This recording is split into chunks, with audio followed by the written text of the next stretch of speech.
সামনে সকলেরই পরীক্ষা রয়েছে, কারো মাধ্যমিক, কারো উচ্চ মাধ্যমিক, কিংবা কারো হয়তো বছরের পরীক্ষা শুরু হতে চলেছে।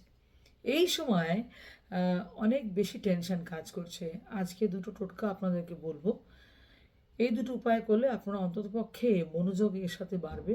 প্রথম হচ্ছে, প্রত্যেকদিন মহাদেবকে জল দিয়ে স্নান করাবেন, গঙ্গা জল বা শুদ্ধ জল বা দুধ, যেটা পারবেন সেটা দিয়ে স্নান করান। তারপর একটি ভালো বেলপাতা নেবেন, তার মধ্যে মাঝখানে পাতায় মধু লাগাবেন, তার মধ্যে একটি গোটা গোলমরিচ দেবেন, দিয়ে মধু মহাদেবের মাথায় অর্পণ করবেন এবং নমঃ শিবায় নমঃ, নমঃ রুদ্রায় নমঃ এটাকে 108 বার বলবেন। এবং দ্বিতীয় হচ্ছে, জলের মধ্যে মধু মিশিয়ে মহাদেবকে অর্পণ করবেন। এতে আপনার মনঃসংযোগ বাড়বেই বাড়বে। এবং প্রত্যেক দিন কেশর নিজের কপালে দেবেন এবং কণ্ঠে দেবেন, এবং ওই মন্ত্রটি প্রত্যেক দিন জপ করুন। এবং বুধবার করে বাবা গণেশকে 21টি দুর্বা অর্পণ করুন। দেখবেন এতে যা পড়াশোনা করছেন তা মনোসংযোগ বাড়বে।